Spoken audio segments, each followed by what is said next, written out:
भारत माता की। मैं तो दौड़ दौड़ के थक गया और आप लोग बैठे बैठे थक गए। ऐसे ही है ना?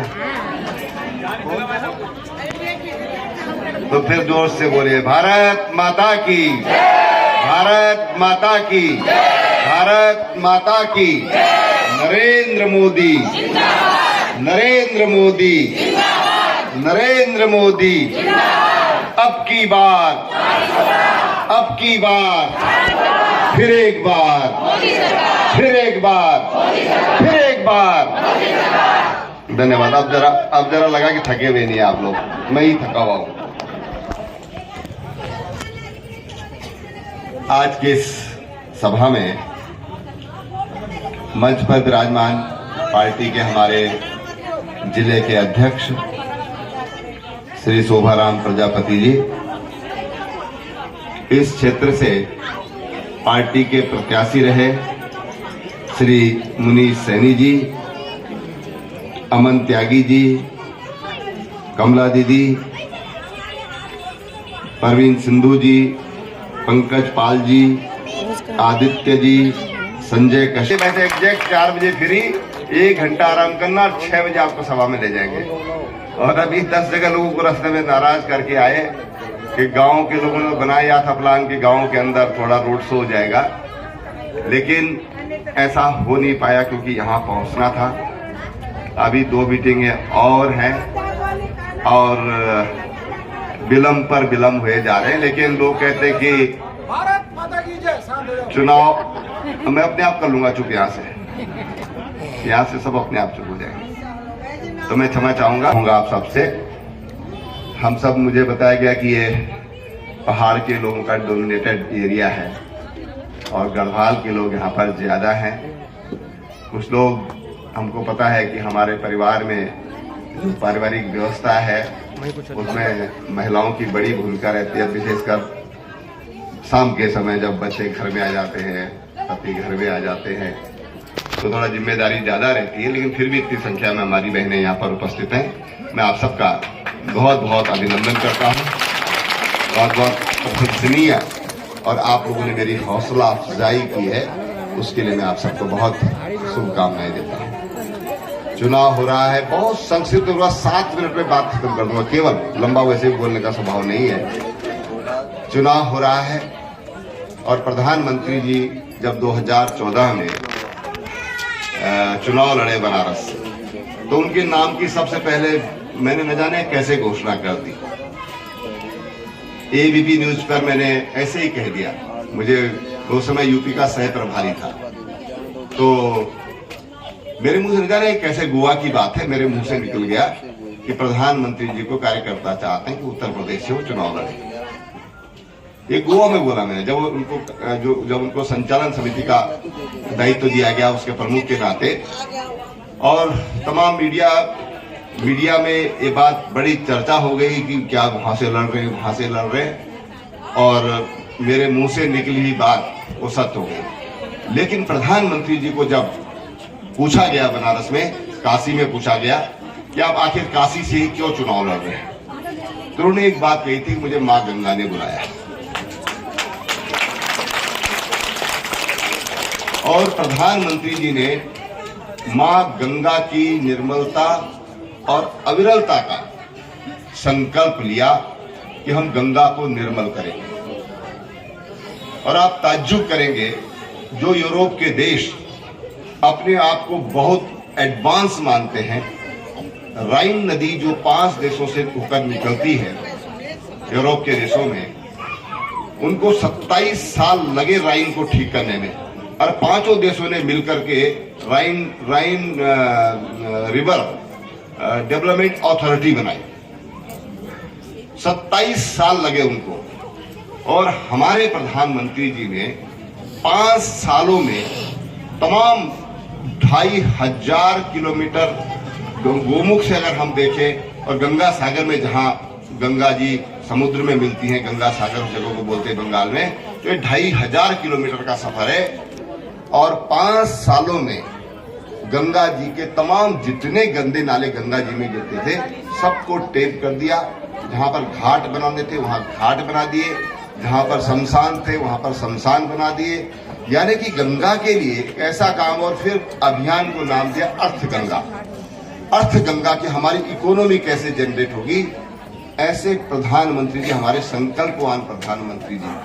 दूसरी बात, जब 2019 का चुनाव हुआ और 2014 की थोड़ा सा बात और करूंगा, उन्होंने कहा ये हमारे बड़े अजीब बात है कि देश की आजादी के 75 साल होने जा रहे हैं और हमारे देश में आज भी 40 करोड़ लोग गरीबी की रेखा के नीचे जीवन जीते हैं।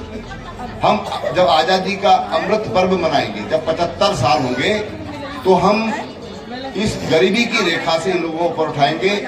हमारे घर कोई भी बेघर हमारे देश में न हो। हमारे देश में पक्का घर हो, हर किसी के पास, छोटा हो वो अलग बात है, पक्का घर हो, उसमें शौचालय हो, उसमें बिजली की व्यवस्था हो, उसमें पानी की व्यवस्था हो। ये तमाम माननीय प्रधानमंत्री जी ने संकल्प लिया और उस संकल्प को पूरा भी किया।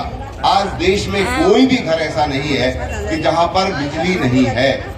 देश में, पूरे देश में कहीं कोई घर ऐसा नहीं है।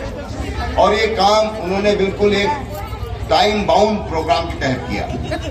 हमारे प्रधानमंत्री जी जो भी काम करते हैं एक टाइम बाउंड उसको करते हैं। और अब माननीय प्रधानमंत्री जी ने जब देश की अर्थव्यवस्था जो 11वें नंबर पर थी, आज उस अर्थव्यवस्था को 5वें स्थान पर आ गई है। और अब आने वाले 3 सालों में ये अर्थव्यवस्था 3रे स्थान की अर्थव्यवस्था हो जाएगी।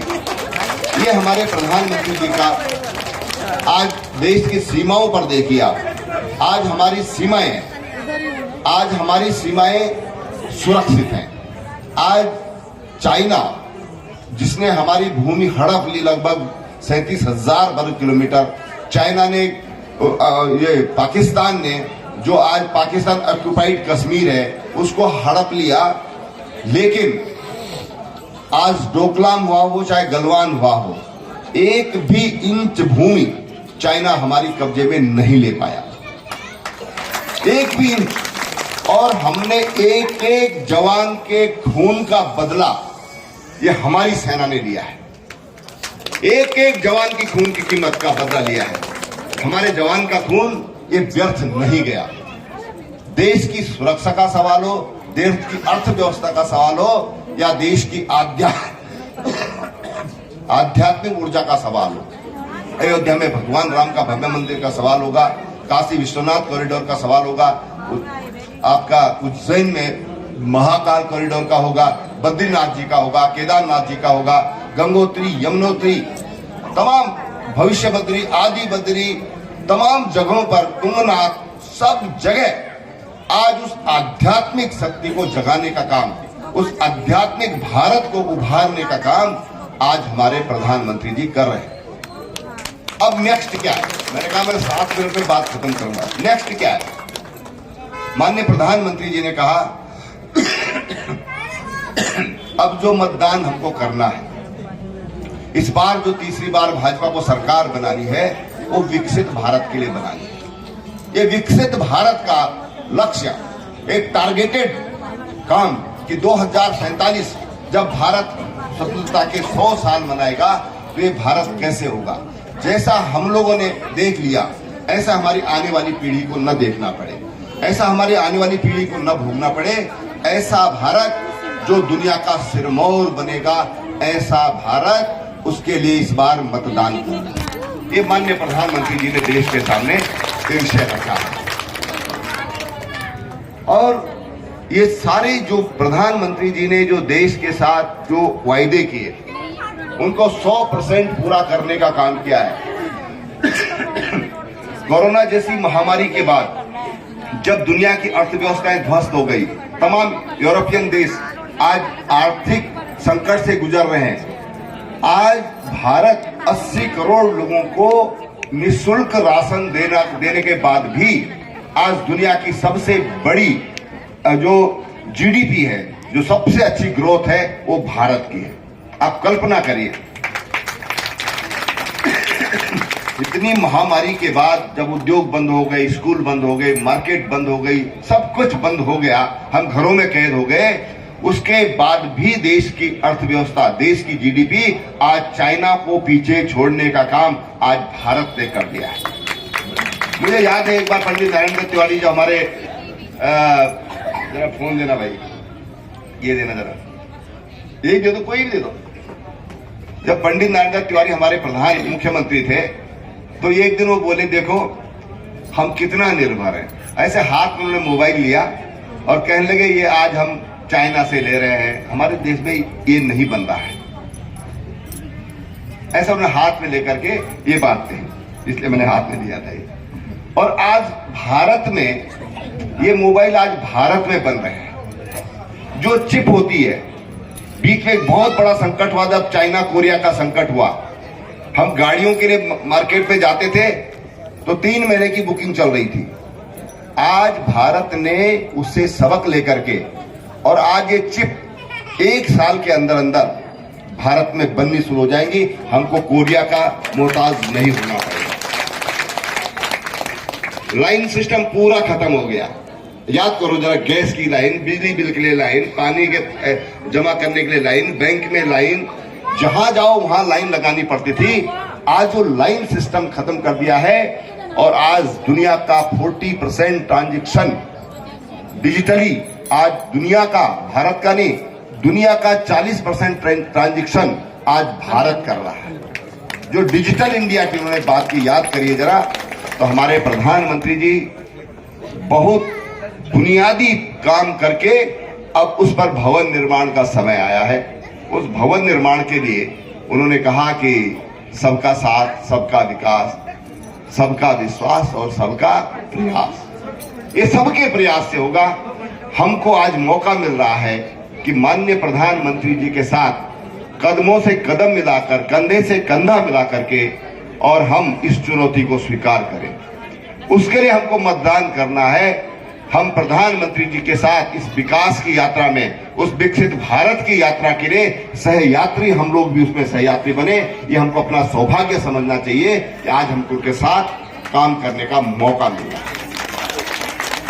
आज प्रधानमंत्री जी के साथ काम करने का मौका मिल रहा है, ये हमको सौभाग्य समझना चाहिए। हमारी नई जनरेशन उस विकसित भारत को देखेगी। हो सकता है कि हम में से कुछ लोग तब तक जय श्री राम हो जाए, लेकिन हमारी पीढ़ी, जो आने वाली पीढ़ी है, वही एक अच्छा नेता होता है जो भविष्य की दृष्टि रखता है, जो दूर दृष्टि रखता है, जो लंबा सोचता है। हमारे प्रधानमंत्री जी जहां हमारी आज की समस्याओं का समाधान कर रहे हैं, वही भविष्य की रूपरेखा भारत की बना रहे हैं। मैं आप सब लोगों से यही प्रार्थना कर रहा हूं। मैं प्रत्याशी के रूप में आपके बीच में हूं। आप सब लोग माननीय प्रधानमंत्री जी के हाथों को मजबूत करने के लिए, और यहां से मैं लोकसभा का प्रत्याशी हूं, आप सब लोग आज के बाद, सब लोग आज के बाद एक कार्यकर्ता की तरह हम जितना अधिक मतदान करा देंगे। ये जितना मैं गांव में घूम रहा हूं, मुझे ऐसा लग रहा है कि सच में इस बार हरिद्वार लोकसभा हम 5 लाख वोटों से जीत सकते हैं। जीत सकते हैं, ये इतना आत्मविश्वास, कार्यकर्ताओं का जोश। गांव में जाता हूं, बुजुर्ग का एक 70 साल का कार्यकर्ता सुबह से शाम तक दौड़ता रहा। आज हमारे देशपाल जी तो स्कूटर से, मैं देख रहा कितना स्टेमिना इस आदमी के अंदर है, सुबह से शाम तक जो है दौड़ते ही रहिए। आखिर में उन्होंने यहाँ पर एक जीप में बैठे। तो ये जोश जो है, ये जोश ही इस देश को विकसित भारत बनाएगा।